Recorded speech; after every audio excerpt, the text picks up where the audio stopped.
Coming to you straight from the Rio Grande and beyond. Broadcasting to the four corners of the globe. So grab your seat, your coffee, or your sundowner. Okay, everybody, here we go. On point, as always. This is Gloves Off. Gloves Off.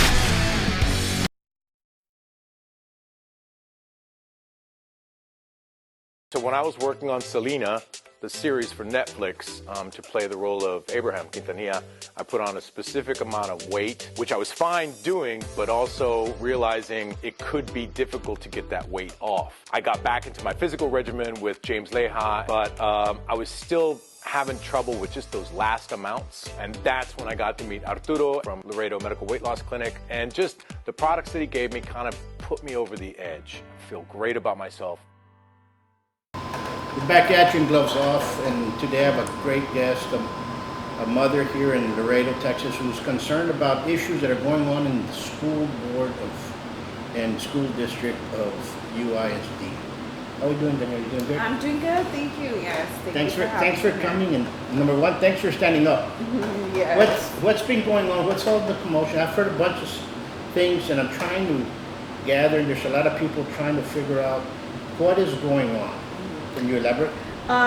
So what happened, what started it off was earlier, before the school started, right, parents received a notice, I want to say 2 weeks before school began, that they were going to eliminate some bus routes, right?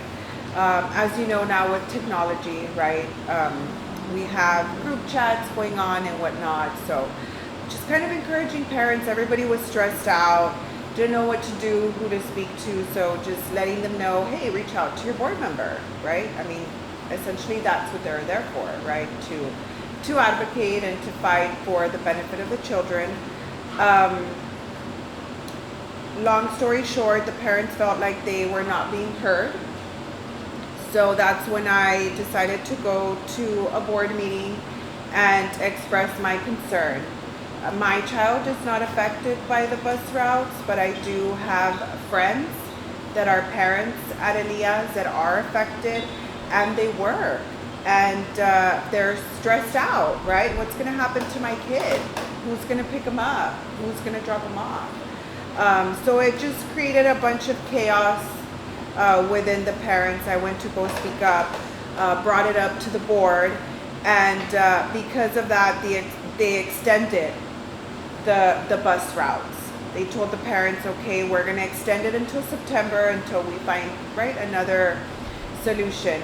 There was a meeting held at Elias where Mr. Mike Gatsa, Mr. Joe Aranda, and Mr. Frank Castillo were present, along with other parents from Elias, where they discussed, you know, that this is just, they're abiding by TEA guidelines, correct? But we know that the submission or request was put in not because they were trying to follow TEA guidelines, and it's there on the UISD website. You can look up the agenda. It was because there was a shortage of bus drivers, okay? So to me, that's contradiction number one. Okay, is it because you're following TEA guidelines, or is it because there's a shortage of staff? Right. Now, another issue is that once doing the research, there's a Senate bill that was enacted years ago, Senate Bill 195, which is the one that I've been talking about, which states that, yes, a hazardous condition is one where a child has to walk under an underpass, right? Has to walk over a freeway like we see in San Antonio, right? Or, for example, has to walk across a major arterial road. But if you keep reading, the last part of it says another comparable condition, okay? If you continue reading on that bill, it also states that it's up to the board to come up with a policy that defines what is hazardous. So the solution is right there. Why they don't want to do that, we don't know. So the board doesn't want to come up to, they do not want to identify what hazard it is? Exactly. It's very easy. They just have to come together, and I've sent them emails and I've told them, requesting, hey, just come together. Come together and come up with a definition of what is hazardous. We live in a city where it's a very unique situation for us, not only because do we experience hot temperatures. Even right now, we're in September, and it's 100 degrees. It feels like 105 outside. Yes, it feels like a blow dryer, right? Not only is there that, but there's also, we are a border town, okay? We are identified as the #1 port, right, of import-export. There's children that are gonna have to walk from Elias Herrera, walk all the way international, all the way to Walmart on Loop 20. We know if you live in that area that there's a lot of 18-wheeler truck drivers that park at that Walmart. It's a dangerous area, and not only that, if you look inside the website of Inside Prisons, they declared Laredo a very dangerous city. Mm-hmm. They declared Laredo a very dangerous city with human trafficking. And to me, child abduction is one of the things that happens in human Exactly. trafficking. And so to Yes. me, the children's safety is #1. What I'm still trying to gather here is, so this is in the north side. This is in the north side. You're talking about where Elias Herrera is, San Isidro, Shiloh. If everybody knows where 550 Pizza, right, where it is. So the kids will have to get out of Elias, which is the old United High School. They'll have to walk up Shiloh, and you're talking about you have to walk up a hill, okay?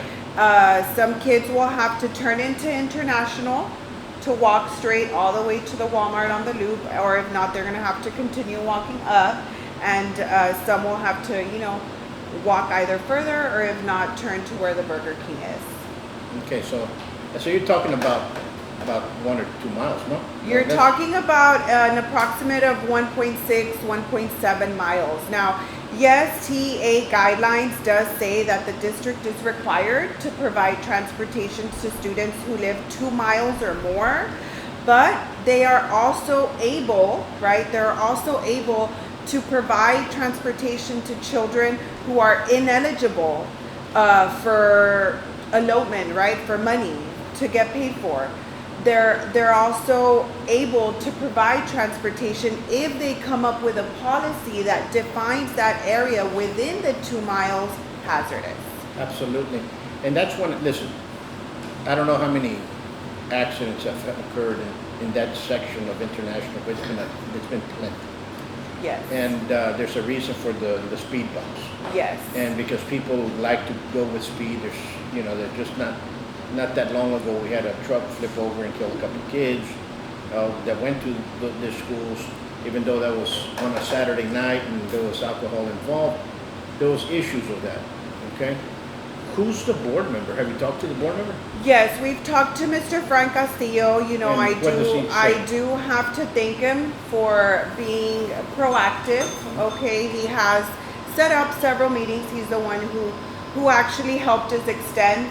Right, he did write an email and say, hey, you're giving the parents too short notice, right?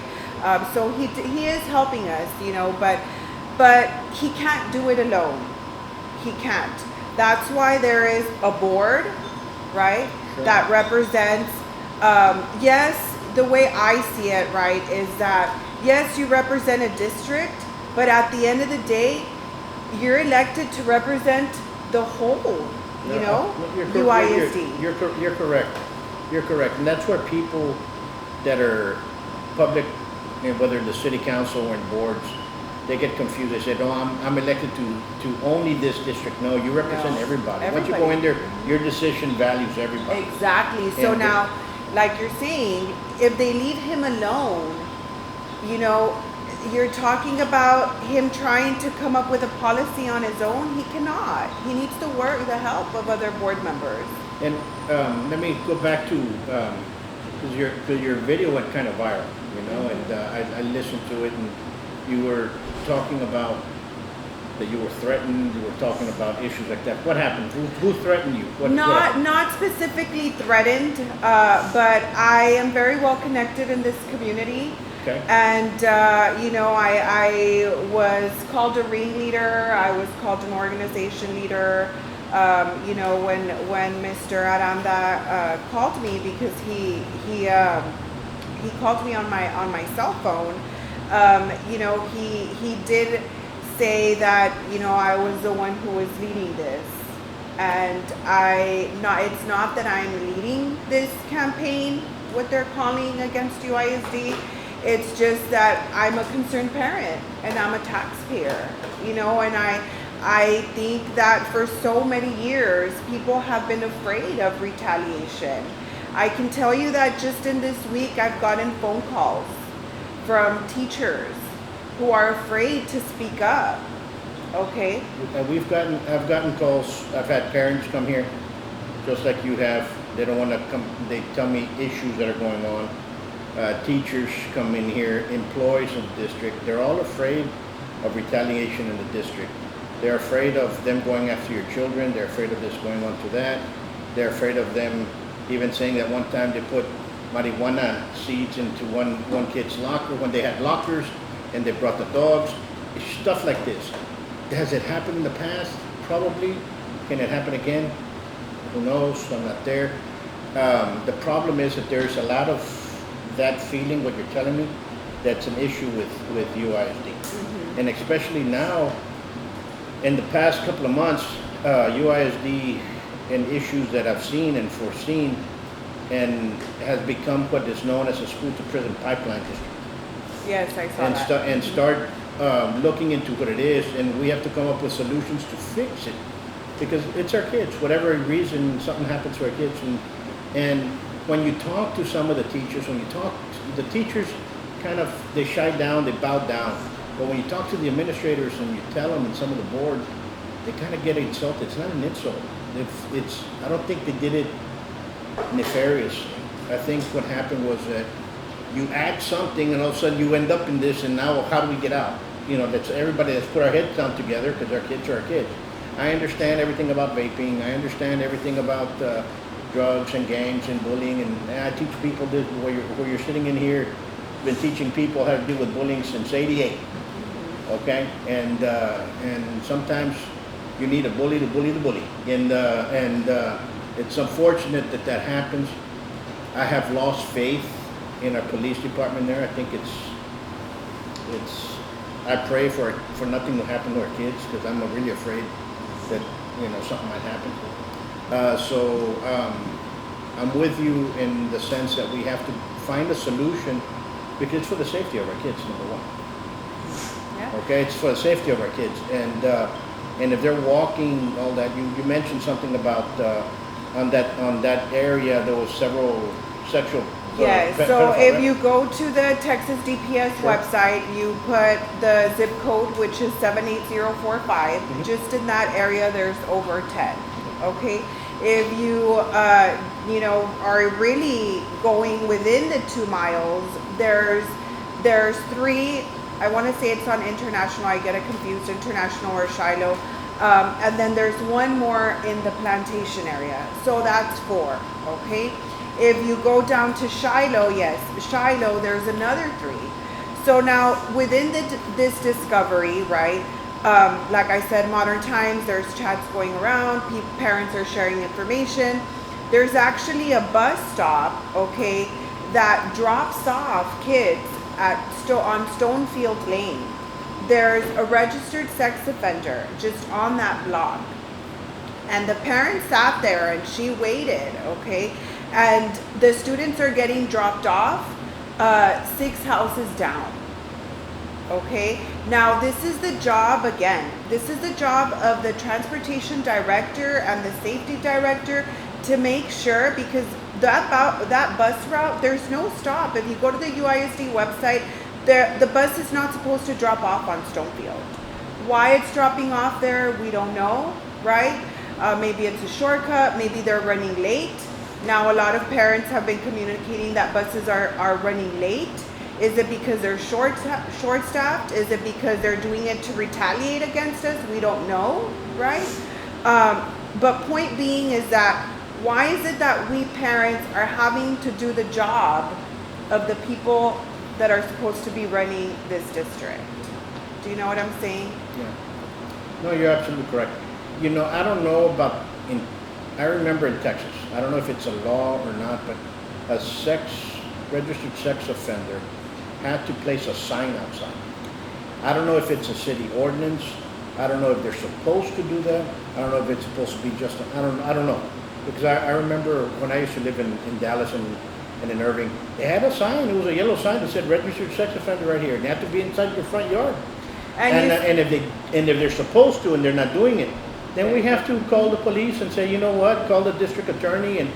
But also, you know, we as parents have to say in there, and I think, and I've invited Mr. Aranda here, and I've invited Mr. Mike Garza here. They haven't come. And you know, hopefully Mr. Aranda would come in, but I've invited Mr. Garza, invited the ex-superintendent, the one that's right now that they don't know what's going to happen with him. I invited him, nobody came. And you know, and let's just talk about it, because there's a lot of issues out there that the more you see, this is what I see from the district. They get this person and they say, when your title is blah, blah, blah, blah, blah, blah, administrative director of blah, blah, blah, blah, blah, blah. And when they tell you, okay, can you find out all the problems that are here? And he goes, oh, well, my assistant director to the director of the next assistant is the one that's going to find it out. And then you talk to them, are you going to find it out? No, it's my assistant to the assistant of the assistant who's going to find it out. And they're the ones that are sitting down in this committee. And then when you ask them, they also tell you another committee that's underneath them. And you're like, you know what I'm saying? Too many chiefs and no Indians. yes. And that's a problem with a lot of these committees. A lot of the committees, when you run it, manage it, and you say, okay, you know what, Danielle, we're going to have a committee. Please get me 6 people because we need some advertising. Your committee's you can meet as much as you can, but in 30 days we need a result. We need to make a decision. So you're probably going to meet, if you want to meet one day, that's your leadership, or if you meet every day, let's find out exactly what it is. It's up to that. Mm-hmm. But here they meet. Everybody comes out and photographs. You see, I got a new plaque. And the committee was set 4 or 5 years ago. They're still trying to resolve something. No, we need solutions. And you see, and it's like I in the last board meeting, I was approached by Mr. Aguilar, one of the board members, and Sure. Mr. Castillo, and I told him, you know, by no means am I trying to get anybody fired. I'm not trying to be the bad person here in the picture, but you know, I come up from a place of concern because I worked in the United Nations, okay, in my college years. And so I know what it is, you know, when there's a violation of a human right. I know that. And I was trained, and I was, you know, for a whole 6 months, it was drilled into my head. If you see an injustice, you speak up. And so what you mentioned, you know, retaliation. Now I'm having to speak to my son and to tell him, hey, make sure you're aware of your surroundings, because this is what's going on. And if somebody tells you something, make sure your backpack's always closed. And why it's very sad that as a parent now I have to have that conversation with my son, where it should be, hey, you know what? Yeah, look at your mom is speaking up and she's trying to create something positive. Well, you know what I mean? If your son's listening to this, you should be very proud of your mom for speaking up and defending not only you, all the rest of the kids. And if any of the teachers, principals, or anything, they have an issue with that, my number is 956-401-4868. They can come by, we can have coffee, we can discuss it. Because we have to protect our children, and our children are number one. Exactly. Period. And enough of the violation of the civil rights of our kids. It has to stop. It has to stop. And that's when they kind of get afraid. They kind of look at each other. I saw it. I witnessed it with my own eyes. You can't tell me that there's no violation. And I go, nothing happened. I mean, I can tell you on stories, but right now it's with the bus and the issue with the bus. Has any board member talked to you besides Frank Castillo? No, I mean just Mr. Aguilar. I know Okay. Miss Michelle Molina was trying to do something, you know. Because she but seems to me like she, I don't know if they're trying and all of a sudden they get stopped. That's what happens. That's what I think happens, and it's unfortunately it's mirroring the city of Laredo. And let me tell you what happens in the city as well as here. A parent or a constituent in the city goes talks to a city. I'm just going to throw a department. I'm going to put police. Okay, goes to Laredo Police Department. This is wrong. This is going on. This is happening. And they just look at you. Oh yeah, we'll get that. And then you go and you complain to the city council. Then you go to city council. They'll bring the chief in with some directors and goes, this is that going on. Oh yeah, we already looked at it and it's already getting fixed. Nothing ever happens. And the same thing, you know, the city's the macro of Laredo, and UISD is a micro of Laredo, a municipality, and that micro is acting exactly like the macro. And when you look at the UISD, you tell the board members, yeah, oh really there is? Oh, we really talked to the principal and she said everything was fine, and we talked to the director, he said everything was fine. So the parent gets agitated, goes up to the board meeting, and the director, you see, I told you, she's just disgruntled, like we did everything we could.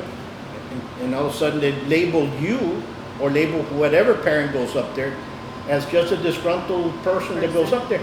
And so they don't pay attention to, que viene otra vez, as a disgruntled individual.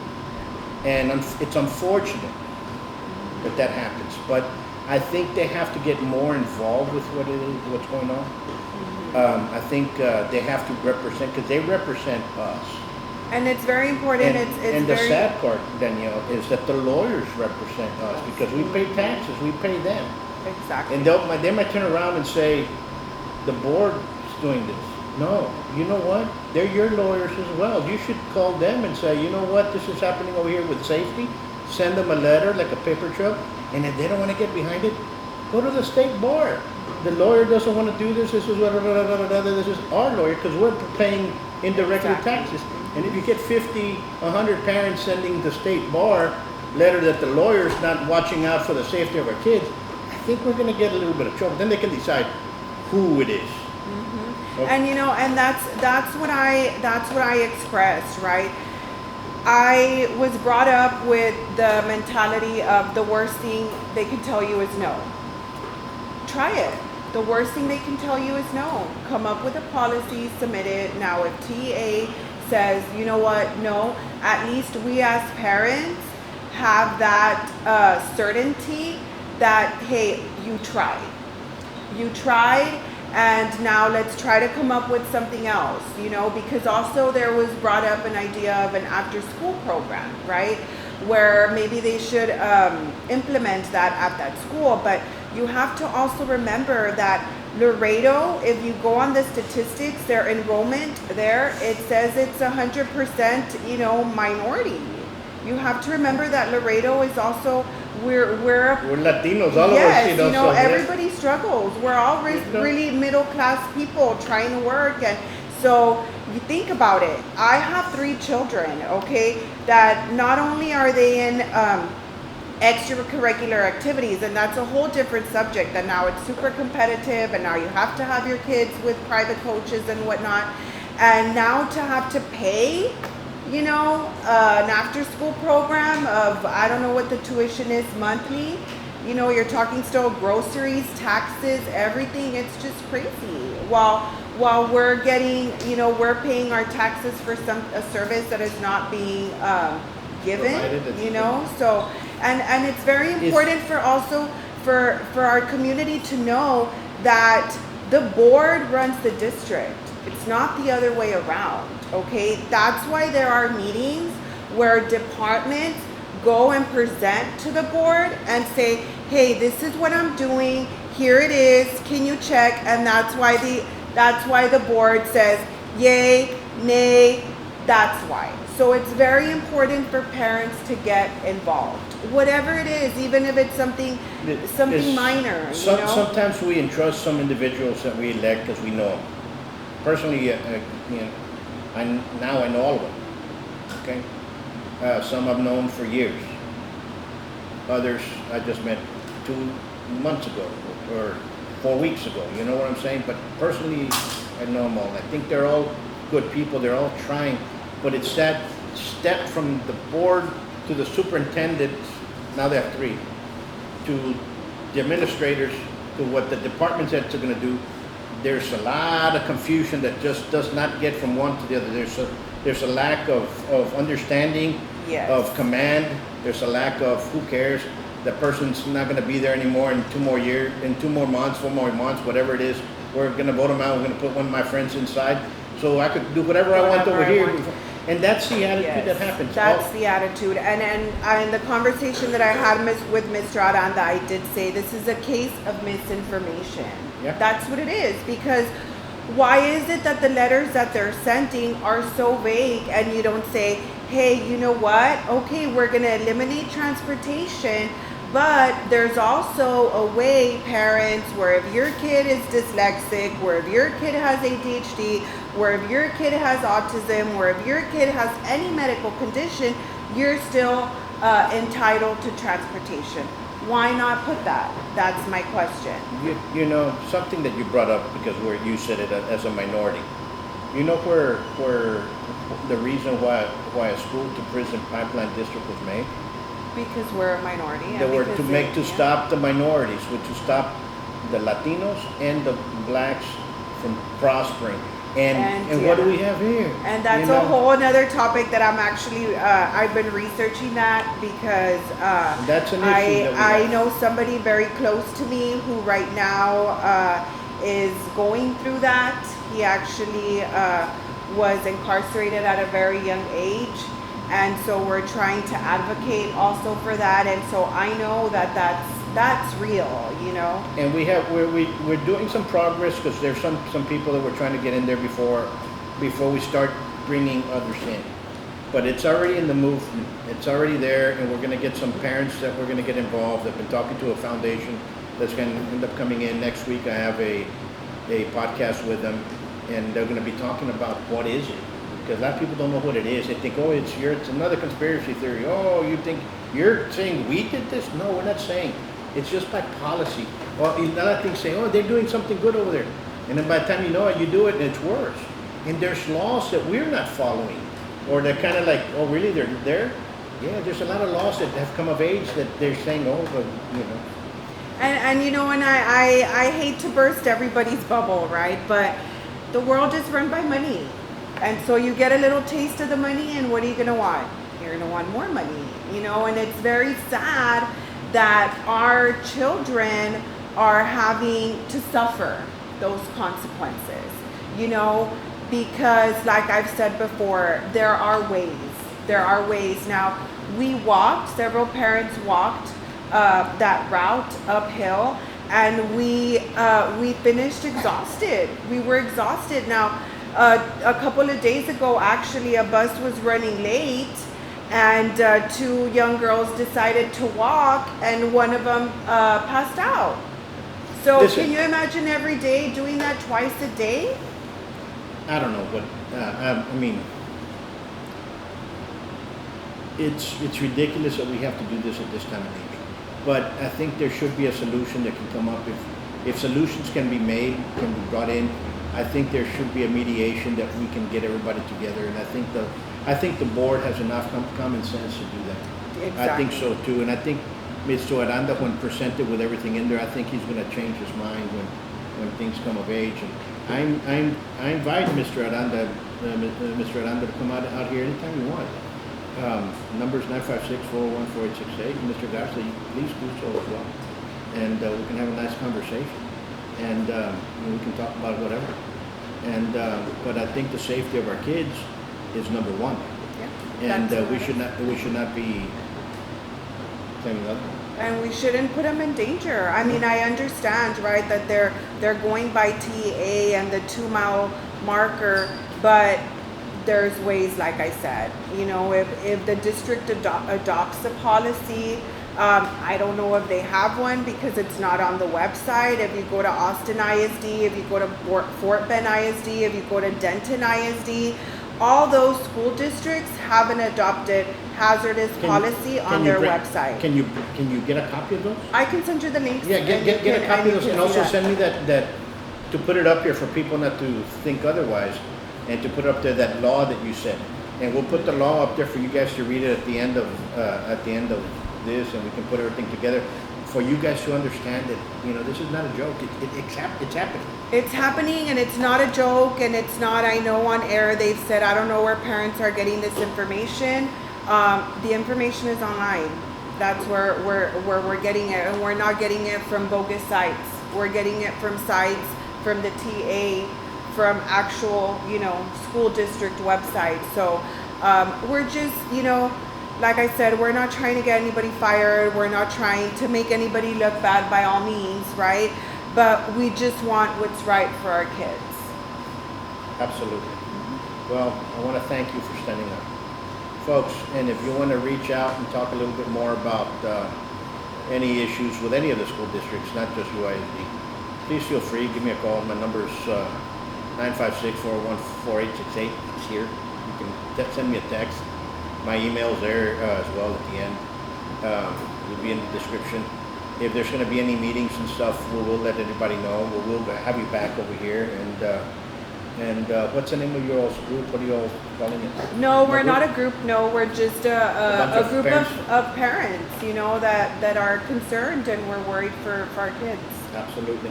Well, folks, we'll leave you with this. You all stay safe, be safe, and once more, everything is in our future, and our future is our kids. So, number one, if you love your kids, give them big old hugs. I know a lot of parents, a lot of fathers, mothers are not allowed to see their kids, for one reason or another. So again, you all stay safe. Till next time.